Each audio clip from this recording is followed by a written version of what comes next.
आपके लिए रख लेना चाय बना अरे चलो ठीक है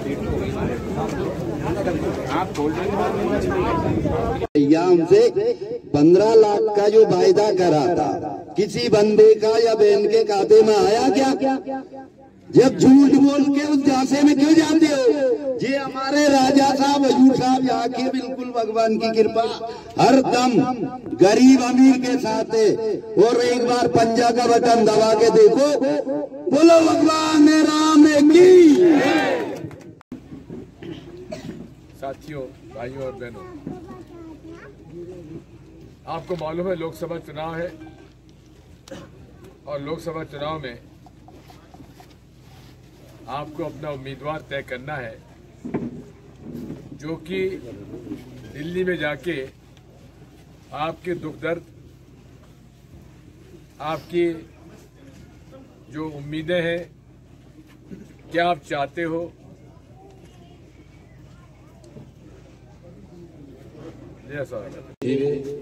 यहाँ जो छोटे और मध्यम उद्योग थे जहाँ लोगों को रोजगार मिल जाता था, वो नोटबंदी में सब बंद हो गए और लाखों लोग बेरोजगार हुए। इसी तरह से किसान और मजदूर की हालत बिगड़ती जा रही है। किसान की लागत बढ़ रही है, डीजल महंगा, बिजली महंगी, खाद महंगा, बीज महंगा, लेकिन किसान की उपज का भाव नहीं बढ़ता। आपके यहाँ धनिया भी बोते हो, धनिया पैदा होता है। कांग्रेस के राज में 1 कुंटल धनिया में 1 तोला सोना आता था कि नहीं आता था? आ जाता था। अब 7 कुंटल धनिया बेचोगे तो 1 तोला सोना मिलेगा। यह है मोदी गारंटी। और मोदी गारंटी में किसान परेशान है। अब सोयाबीन का भाव तो 4 से 5 हजार कितने सालों से भाव चल रहा है, लेकिन तेल का भाव बढ़ा कि नहीं बढ़ा? सोयाबीन का तेल जो 40-50 रुपए लीटर किलो बिकता था, आज 120-130 पे पहुंच गया कि नहीं पहुंच गया? जब किसान का भाव नहीं बढ़ा और तेल का भाव बढ़ गया, तेल कौन बनाता है? उद्योगपति। सोयाबीन पैदा कौन करता है? किसान।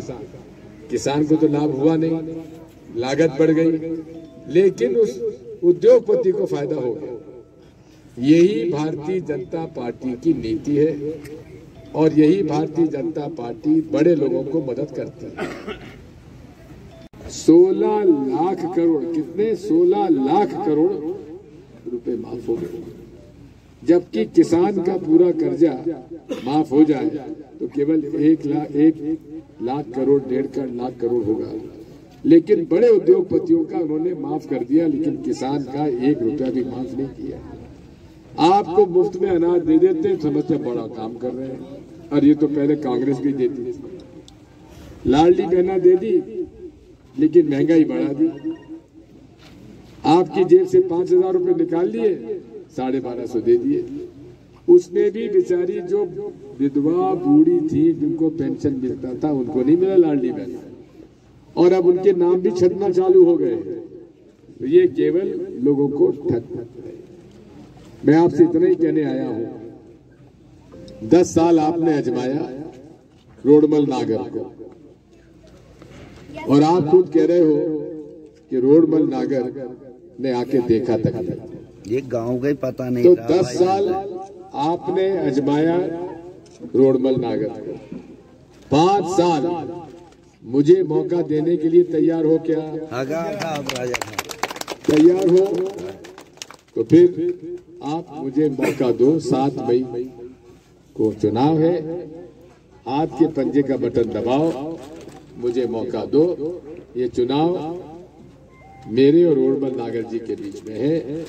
भाजपा कहती है रोडमल नागर को मत देखो, मोदी जी को देखो। उन झूठा को क्या देखे? इन जनता से पूछो, अगर इनके कि आपकी सरकार बने और आपका काम हो, प्रतिनिधि ऐसा हो जो आपकी बात विधानसभा में रख सके। लोकसभा में आप चाहते हो कि अपना प्रतिनिधि ऐसा हो मजबूत, जो कि आपकी बात दिल्ली में लोकसभा में अपनी कह सके, और उसी के लिए आज ये चुनाव हो रहा है। भारतीय जनता पार्टी से चुनाव जो लड़ रहे हैं रोडमल नागर जी, जो पिछले 10 साल से 2 बार आपने उनको चुनकर यहाँ से भेजा। लखनवास के लोगों से मैं पूछना चाहता हूँ, जब आपने उनको यहाँ से चुनकर भेजा तो आपके यहाँ उन्होंने क्या क्या बात सुनी, क्या नहीं सुनी, आपके पास आए कि नहीं आए? कभी आए कि नहीं? देखे ही शक्ल ही नहीं देखी, गाँव तो उनने देखा ही नहीं भगवान आज तक। तो फिर आपने बिना देखे चुन के भेज दिया। चिंता है एक बार 2 लाख से, एक बार 4.5 लाख से। अब आपसे मैं पूछना चाहता हूँ कि आखिर इससे नुकसान किसका होगा? नुकसान इस इलाके का होगा। अब यहाँ मैं जाता हूँ, आपके पानी की समस्या समझ में आती है। लोग कहते साहब पानी नहीं है, फिर लोग कहते हैं कि साहब सिंचाई भी नहीं है। अभी हमारे गांव में एक हमारे बुजुर्ग हमसे लड़ लिए, कहा कि आप हमारे सिंचाई का साधन नहीं कर रहे, पानी नहीं कर रहे। तो मुझे अच्छा लगा। कारण यह है कि लोकतंत्र में सबसे बड़ी शक्ति यह है कि जनता अपने प्रतिनिधियों से मांग करके उनसे लड़े, यही तो लोकतंत्र है। लेकिन जब आपके पास आपका प्रतिनिधि मिलेगा नहीं, आएगा नहीं, बात नहीं करेगा, तो फिर लोकतंत्र का मतलब क्या हुआ? इसलिए मैं आपके सामने आया हूं, आपसे ये निवेदन करने आया हूं कि 10 साल आपने उनको मौका दिया। अब इन 10 सालों में महंगाई बढ़ी कि नहीं बढ़ी? बताओ। महंगाई बढ़ी है, बेरोजगारी बढ़ी है कि नहीं बढ़ी है? लोगों को नौकरी मिल नहीं रही, ग्रेजुएट पोस्ट ग्रेजुएट लड़के होते जा रहे हैं, इंजीनियर तक बन गए तो उनको नौकरी नहीं मिल रही।